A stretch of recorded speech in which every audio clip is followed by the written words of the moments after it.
Hey guys, it's Quickie Baby and welcome to 9.1. This is going to be the new map, Kharkiv, which is the second largest city in the Ukraine. It's an absolute fantastic map. Kharkiv changed hands multiple times during the war, back and forth between the Germans and the Soviets.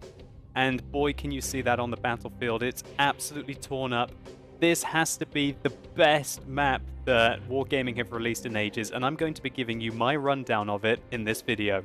So just quickly, we are looking at Freedom Square here. Yes, this is a real place. I'm just going to put a photo up now for you. The square was originally named after the founder of the KGB, Felix Dzerzhinsky. And then, following independence of the Ukraine, it was renamed to Freedom Square. With regards to the combat that you will be having on it in the world of tanks, all you need to know is that there are some fantastic undulations that you can find out from. This should really provide a lot of opportunities for medium tanks to be sneaking their way up here to these kind of the ramparts that have been built here hastily. There'll be lots of long-range fights favoring tanks with strong armor and decent gun depression to be able to take your enemies out at medium to long ranges. Now, I'm just going to put up the map in the corner for you so you can see exactly where this part of the map exists. It's located to the southeast, and it doesn't take more than 30 seconds to reach it from the spawn. We can see the spawn is completely open, although if you do take it, there are some craters that you can use to avoid some fire.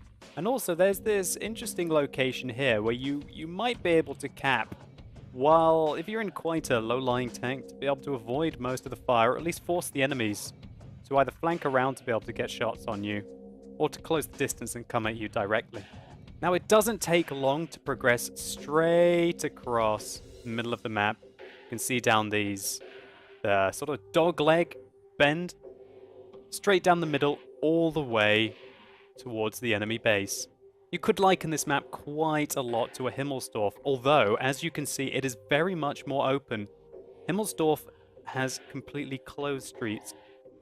The streets of Kharkiv are very much more open, which will allow multiple tanks to have engagements, and there are going to be, I would say, like less choke points here.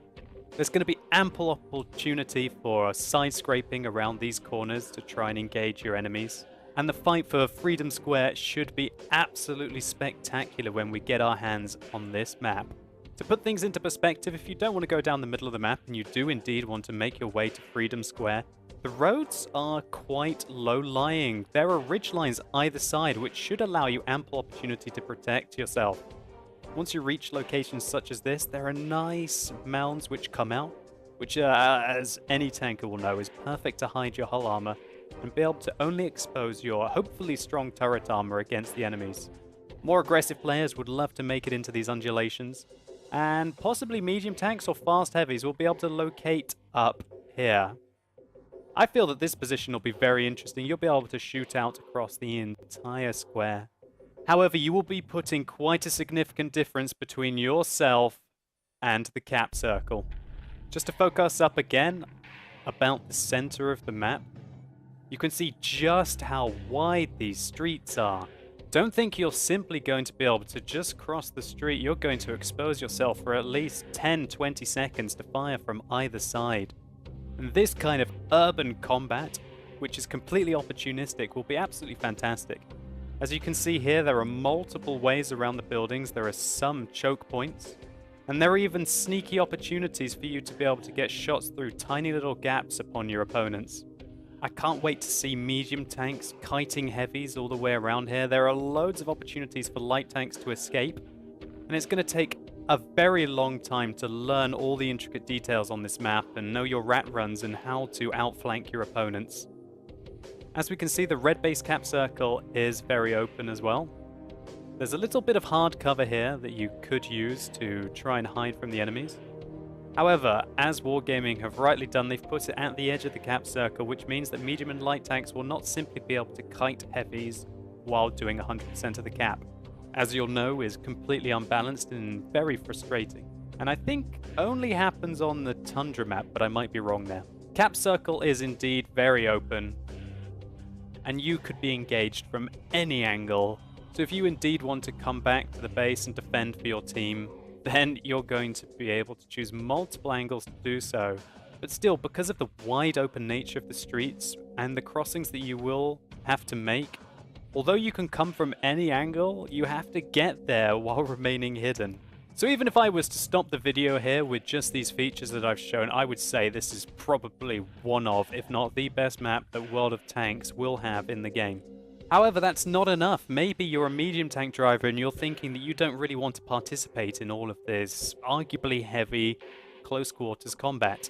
Then rejoice, there's this whole northern area of the map with tons and tons of mounds for you to get behind, use your speed, use your gun depression and your punchy guns to outmaneuver and outshoot your opponents. Some of the buildings, such as this one, are hard cover. However, some of the buildings, such as this one, are soft cover and will be destructible. As we can clearly see, I was testing here. All in all, this is going to be a progressive fight for the north. I did find when I played this map a few times, but let's be honest, on the test server, you're only really playing against tier 10 tank destroyers. That when you do get locked behind one of these buildings, that there can be a lot of pressure on you. And enemies are more than willing to camp behind their mounds, so to say, until you come out. And there's little that you can do apart from wait until hopefully you win the other side or you get some fire support. As we can see here, this ridgeline is very interesting indeed. If you're able to get the jump on the opponents that are camping beneath you, this is just going to be absolutely fantastic. I can imagine lots of medium tanks fed up of getting outshot from longer ranges to use their mobility to completely outplay tank destroyers that love to camp down here. It's an absolute little rat run, and it's going to be a very exciting progressive fight towards the enemy base. All in all, Kharkiv has something for everyone. There's opportunities for the medium tanks to fight up north. There's progressive fighting along the middle of the map through fairly wide but also some narrow streets for the heavy tanks. While if you're more interested in fighting for Freedom Square, which arguably might favor high alpha damage, long range guns. But still, some opportunities to go hold down and to use your speed to try and outflank your opponents. There really is just so much opportunity on this fantastic map. I love the absolute amazing detail that Wargaming have put in. Just looking at these 88s that have been left here, as well as a dismantled buggy. All those amazing details while the map is still based on a real world location.